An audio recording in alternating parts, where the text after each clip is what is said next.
Ok, čavec, chci vám říct a oznámit, že zítra hnedka někdy dopoledne, no spíš odpoledne, budeme dělat nové vlogy na elektrokoloběžce, na kole a tak dále, jo. Budeme prostě dělat vlogy. Takže zítra bude zábava.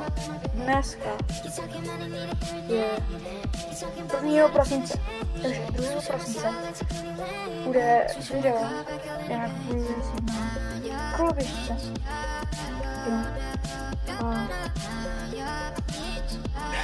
Mám už na to kameru, budou prostě vlogy. Jo.